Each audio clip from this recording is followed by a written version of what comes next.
Hello everyone, so here we are. So I want to do a walk around in my van. I've been wanting to do this for a while now, and also while we're doing this, the question is, what is the difference between an overland van or just a van life van? So if you don't know what I'm talking about, they're all vans. Well, it's a difference between the van that's meant to go off-road to be able to live in off-grid, and the van that's more meant for touring and going to established campsites and so on. So it's two different types of vans. And when you're deciding to build your van, you're going to want to build it very differently. This was meant to be an overland van to begin with. That was the number one goal, was to make a van as off-road capable as possible.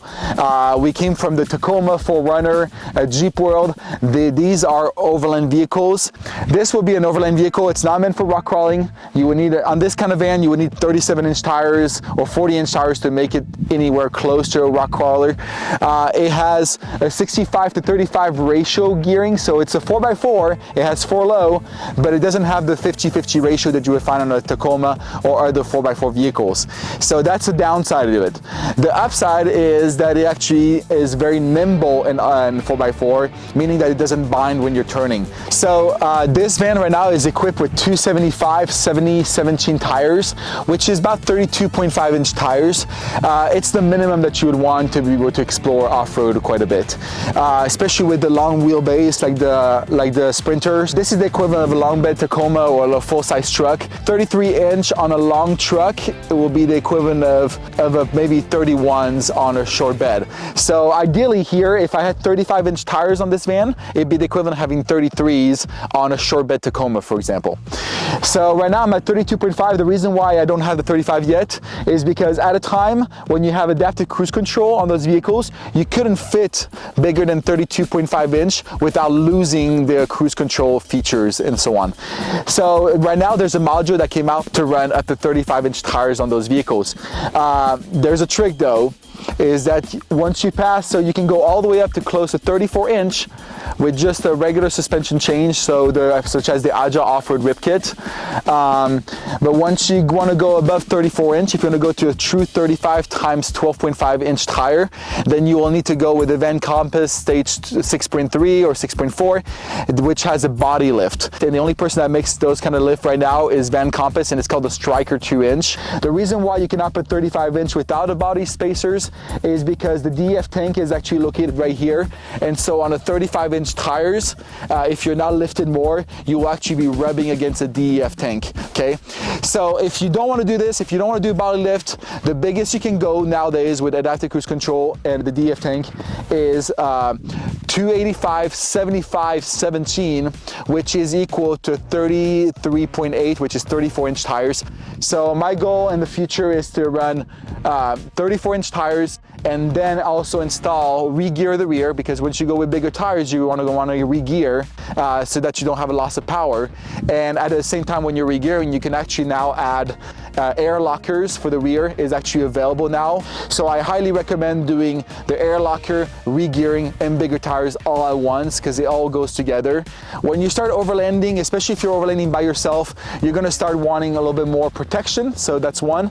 So this van is equipped with a hammerhead CH tune bumper, which will protect the front, but it also has a winch a cradle, so it allows you to carry a winch. This van also has skid plates all underneath, including the most important skid plate for those vans is the differential skid plate, because it hangs pretty low, and the transfer case skid plate. So I highly recommend putting a diff protection. There's been a lot of issues with people having diff leaking after hitting a rock or trying to lift it from the vehicle from the differential and then causing issues. You're also going to want recovery gear, because once you're overlanding and you're by yourself, the chance of getting stuck increases dramatically, and you don't want to be stuck in the middle of nowhere without having a way out. If you are stuck in the outback for multiple hours, sometimes the towing vehicle cannot even reach you because they're not equipped for that, so you're going to have to call a special company, and it can cost a lot of money. Okay, so people are like, well, do you really use the winch? You really need it? This is a Warren 12,000-pound winch. I recommend 12,000 or or above for this kind of vehicle. Do you really need a winch? No, you don't. Like, you most likely won't use it, but the winch is like an insurance. The price of the winch will pay itself off if you get stuck once and you have to call the towing company to get you in the middle of nowhere. That will cost more, as much or more than just buying a winch. So that's why most people just do it. It can help themselves or others, and it's just a way of, if I have to use it just once, then it's already worth the cost. So if you always travel with other people off-road, then maybe you don't need a winch, and that you could save yourself some money because someone else can pull you out. This one is equipped with the factory 55, the Fairlead, the shackle. This is actually a 2-inch toe point. I have this here because I can actually put it in the front or the back, but I can also connect it to someone else's vehicle. And so as long as they have a 2-inch receiver, now I have a good recovery point. So that's something that I recommend doing. I have the synthetic ropes. Please, don't use steel ropes anymore. It's really worth it to upgrade to the synthetics. It's so much lighter on your vehicle driving, but it's so much safer. The goal when you're recovering now is to try to remove as much metal as possible. Metal, when the line breaks and there's something that's not right, the thing that's going to be flying and that might kill you will be the metal objects. So that's why you're going to see more and more, and I'll show you in a few minutes. Now you're going to see shackles. There's the metal shackles. So these are metal shackles. Those are great, but ideally when you're recovering, you're going to try not to use those if you don't have to. They make the rope shackles, and that's what I recommend having in your tow kit. Okay, you're also going to want an anchor, because tow, right now we're in the desert. So if you look around right here, you'll see that actually we are in the middle of Little Sahara in Utah. Okay, it's the middle of winter. Okay, we're in February, so it's all covered in snow. We had quite a bit of snow this year, but this is all sand. So if you were to use your winch here, well, there's not that many options. There are no rocks, no trees, nothing, and so you're gonna have a winch, but you're not gonna be able to get yourself out. So this is when you're gonna need a proper anchor. So you have the big metal anchors, which are great but heavy and bulky, and people don't know where to put them. What I recommend doing is buying one of the Deadman Off-Road, which I'll show you in a few seconds too. The Deadman Off-Road is actually just a tarp that's very solid, that has straps that connects to each other, and it can be buried anywhere, and this will allow you to have an anchor to be able to winch yourself out if you're stuck at a place where there are no trees, no rocks, or nothing solid. So another thing that you will have also on an Overland van, you're going to start having these aftermarket lights, so powerful off-road lights. And the reason why is because the factory lights don't illuminate enough. Those are called ditch lights, okay? They are corner lights. So the idea is that you need to have a beam pattern that actually goes up front, but you also need to be able to have a 180 degree. So anything in front of you, in front of your rear view mirrors, will be visible at this point thanks to the ditch lights. Also, when you're turning too, if you can only see the front of your vehicle, then if you're turning pretty quick, then you won't be able to see if there's a ditch or something on the side. That's why they're called ditch lights, because it allows you to see when you're turning quickly, to be able to see what's there before you actually turn. So those are very important. Ideally, if you go on Baja Design website, you're going to see that there's like a map of what lights are. The only lights that I'm missing on this vehicle are the top lights up there. So when you're looking far away, you don't really need those. But if you were going pretty fast on an open road, you're going to want to see even further than what your highlights and so on would see. So that's what this big these big lights that you have at the top will allow you to see much, much further at higher speed. It's not necessary, but you know, why not? They look cool. Right now here I have these lights that are installed up there. I also have the WeBoost antenna. Okay, so to boost your cellular connection. These lights will illuminate basically the whole side of the van. They're connected to the lights that are below the boxes. You can call them backup lights, but if you look underneath the boxes, I have more Squadron Sports Baja Design light. And those work in conjunction with the side lights, so that when I'm pressing in the button, I can see the whole rear, not just the rear of my vehicle, but also the side. And so it prevents me from hitting a tree or a rock when I'm backing up or falling into a ditch. So that's also something that you want to consider when you start building your van to go off-road or to build an overland vehicle. Why we have all these lights was because you're in the middle of the forest, there's nothing, you're not on the road, so there could be a cliff, there could be a branch, there could be a rock, something that would damage your vehicle, and so having as many lights as possible will prevent you from damaging it. Another thing that you will see on an overland vehicle, So right now, I made a video already about this, but this one has the Agile Off-Road Rip Kit. When you start building a van for van life, for touring, all you need really, you may upgrade the suspension, but just enough so that when there's wind on the road, you don't get pushed off the road. But when you're building a van that's meant to go off-road, the suspension that comes with these vans is commercial suspension. It's meant to be driving down the city, to drop off deliveries. It's not meant for having a permanent load on the vehicle, such as a camper conversion. It is not meant to be able to go off-road, and so that one strut that you have in the center won't be enough. So here, when you look at the Agile Off-Road suspension, they added coil, so it's not just a strut, it's now a strut with coil, and on top of that, they add another strut that's a Fox strut, and that will create the firmness necessary, the rebound necessary to be able to go off-road and to not feel like your van is rattling apart, and also having too soft of a suspension when you're taking a turn that you may flip and so on. It allows you to bottom out and go back up as quick as possible to make sure the tire keeps contact with the road, because on uneven terrain you want the contact to keep with the road. If the tire is in the air and not coming down fast enough, then you don't have traction. Okay, so that's what the suspension is for. On an Overland vehicle, you're going to start having a reboost because you want a cellular device, but also on the top of the vehicle, which you'll see with the drone, there are max tracks, which are recovery boards. The most popular recovery boards are going to be the Tread Pro by ARB, and Max Tracks was the first one to do it. And those recovery boards are very solid. They're made of solid plastic, and they can actually support the weight of a van like this that's 10,000 pounds. There are cheaper alternatives such as Maxa, I believe, and other Chinese brands. Those ones are great if you don't go off-road very often, you just want to have the peace of mind, you can buy one of those, but after 1 or 2 uses, they're probably going to be distorted, they're probably going to start bending, the thread is going to get ripped off or burnt off, and so that's when you you may want to spend a little bit extra money to buy some traction boards that are more resilient, that can actually be used more than once. Those traction boards can also be used to level your vehicle when you're at a campsite, and you need to be able to level your vehicle so you don't sleep sideways. There are 2 things that I recommend doing first, as you're building up maybe a big enough budget to be able to finish your build, and that is buying some more all-terrain tires and being able to deflate them. So buying an air compressor so you can deflate the tire and reinflate it back up, and then you have the traction boards if that fails. That's a pretty good place to start. So right now we are in the middle of the desert. We have sand and we have snow, so this is considered like a pretty harsh traction surface. The chance of us getting stuck is pretty high in this environment. The sand is more compact, but then you have the snow on top, and so you're going to want to deflate your tires. On these kind of vans, since in the front you have about 58, in the back you have 69 psi's, you're never going to lower the pressure here down to 15 or below like you would with a normal vehicle, because they're so heavy. You're going to want to probably be like about 25 front, 28 rear. That's a good place to start. If you're in a surface like this, you could go as low as maybe 18 in the front and then maybe 20 in the rear. So on an Overland vehicle, so you're going to want to be able to deflate quickly, and there's like these Coyote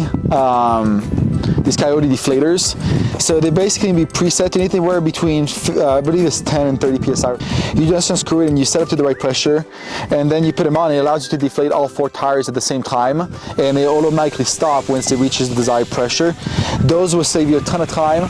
A lot of people don't deflate their tires because it takes too much time to deflate and to inflate. So there are little tricks like this, and I'll show you this, plus the dual air with the air compressor, dual hose.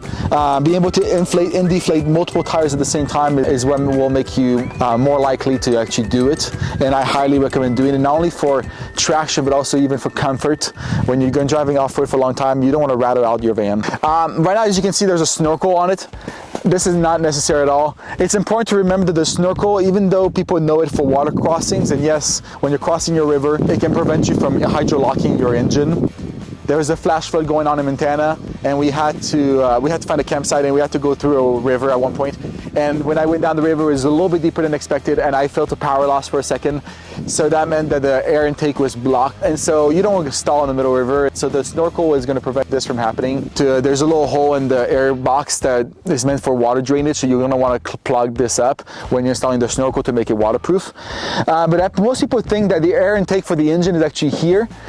This is air intake, but it's not the air intake for the engine. The air intake for the engine is actually right here around the grill. The air intake that's right here is actually for the cabin air filter. It goes down like this. This is a fake plug. This is where you have the cabin air filter that's actually next to the glove box inside. But the most important thing about the Snorkel is if you're going to be driving with other people in front of you, you're always going to be sucking up all the dust, and your air filter is going to get dirty very, very quickly. And there are multiple screws you have to remove, and it takes a little bit longer than most vehicles to clean the air filter, to replace the air filter on the Sprinter.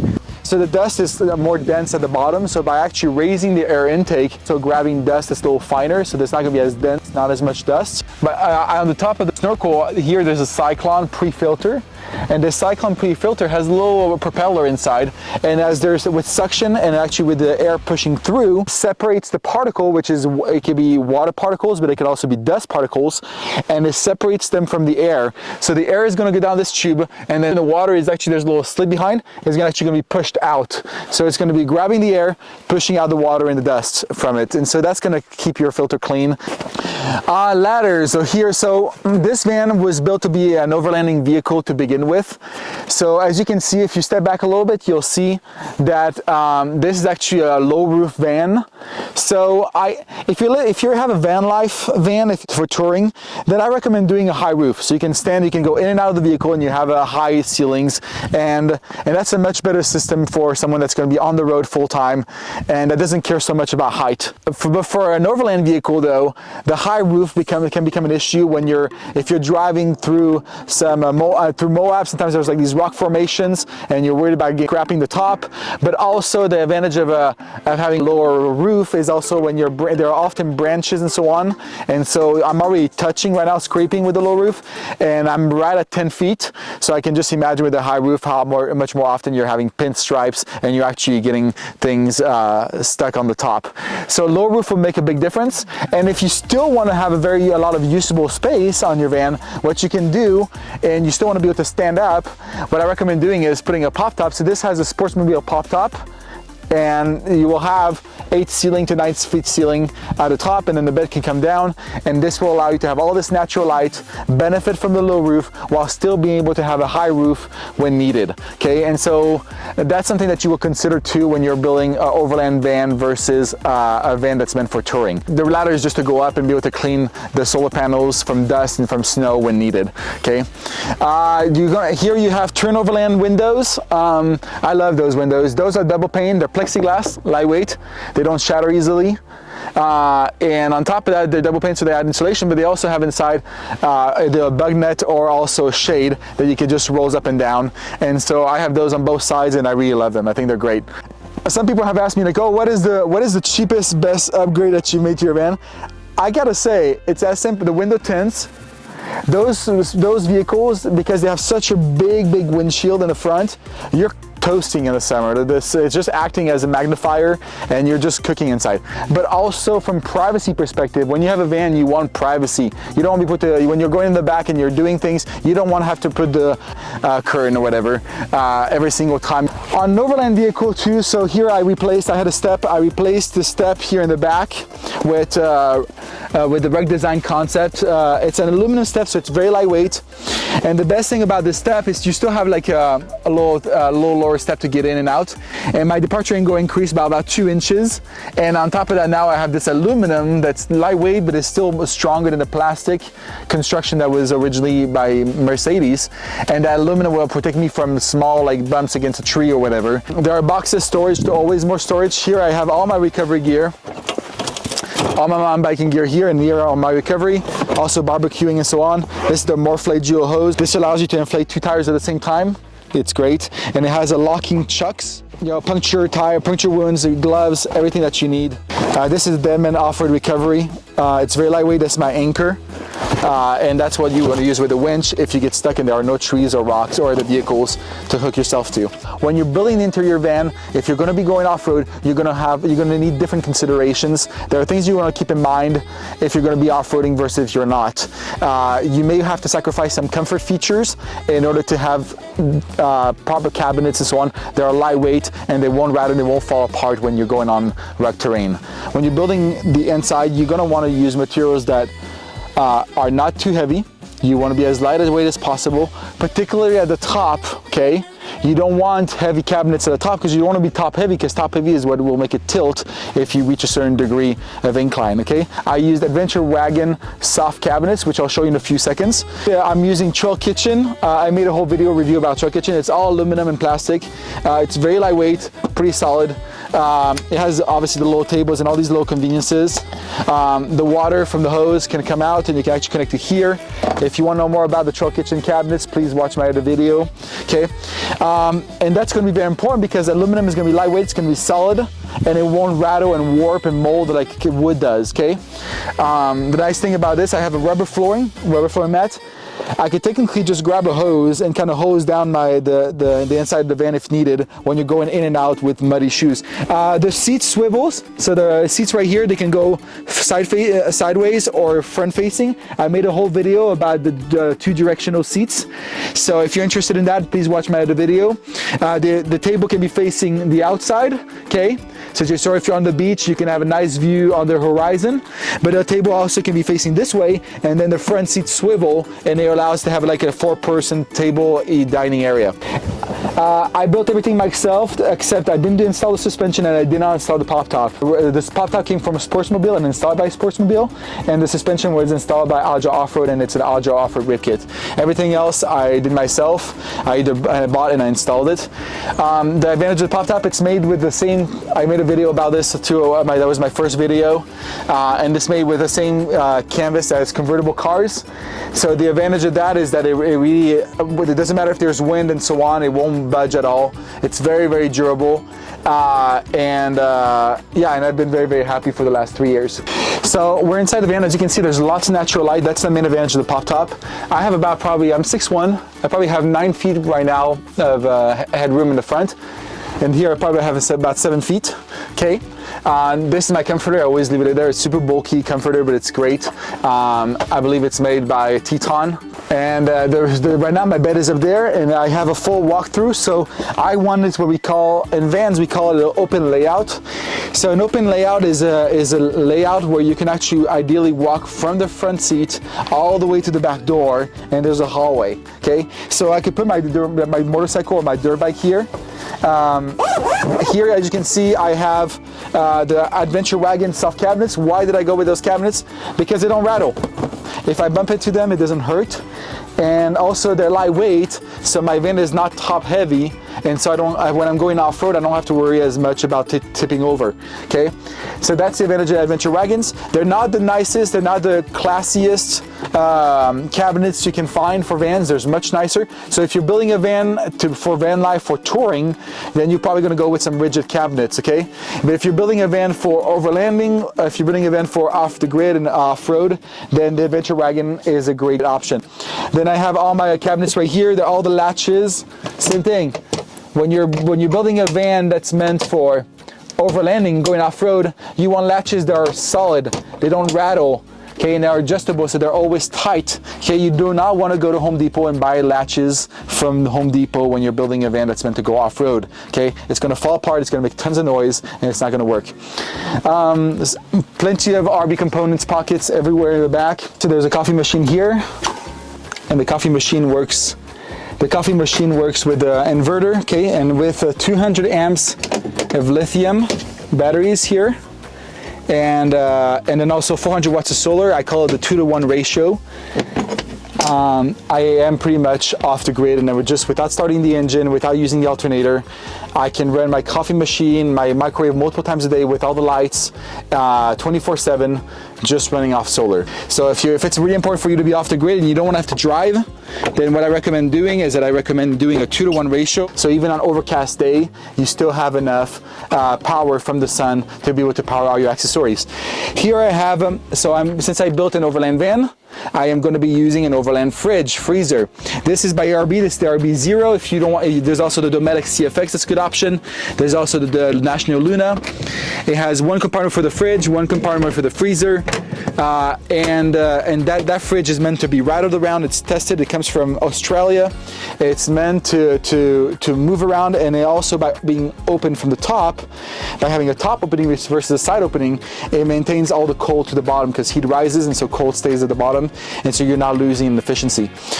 When you're going off, if you're going to be building an overland van, you want your fridge to be low to the ground again for all the weight, and you want something that's meant to be rattled around. So a lot of those fridges that you see that are side opening may get damaged over time from vibrations. They're meant for luxury boats, they're meant for RVs and so on. They're not necessarily meant for an overland vehicle, an off-road vehicle, okay? So check out ARB, check out the Medic CFX line, they're pretty good. National Luna is also great from South Africa. Here I have a little cabinet that I built myself, okay? It's made with 0.125 aluminum. It's all riveted. I have my toilet here with the pump. I can push it out. It's very small. When you're building, also, I didn't want a full-size shower. A lot of people have full-size showers in their their van. That adds a lot of weight. It all takes a lot of space. And if you want to have a van that's as lightweight as possible, you may want to get rid of, not have a shower, have this open layout. It allows you to put a motorcycle and whatever you want to put in, and then having a smaller toilet like this that fits in there also is very beneficial when you're trying to be as lightweight and have as much space saving as possible. I still have a shower. Can you take a shower inside? Yes, I have a water heater here, and I also have a shower here that comes down. That shower connects to that shower that's right there. It unrolls and it connects to these two L-track tie downs, and it comes down the middle. And those two L-tracks will, those two tie downs on the L-tracks will actually hold the shower, and so you can actually open the window a little bit. There's a little exhaust fan, and you can actually take a shower right in the middle if you need to. But we will only do that when we don't have privacy or when it's really cold. Ideally, I open the back doors and we just take a shower on the outside. This is the trail kitchen stove. This trail kitchen actually pops on the outside. I have another video that I made. This whole unit comes out and it has legs, and you can actually cook outside or inside if you want to. So that's a great advantage of this trail kitchen. On the back doors here, I have all the RV components. Here I have my pillows that are hooked up here. Okay, and I have all these pockets. They're very lightweight, easy accessible. Okay, when you're taking a shower from the outside, you'll just connect it right here. I have two tanks.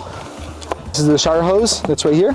If you want to save water, a lot of people think that they always need a bigger tank. Sometimes you don't need a bigger tank. What you need is to save on water. And the best way to save on water is to have water heads that are rated for a certain gallon per minute. These are by High Sierra. They're great. I have one right now on the front end. I also have it for the shower. It's only 0.1 to 0.25 gallons per minute, meaning that it has big droplets, so you feel like you have a lot of water, but actually you're saving. And so that allows you to be able to not have to turn off the water, but even though you can turn it on and off by just the switch.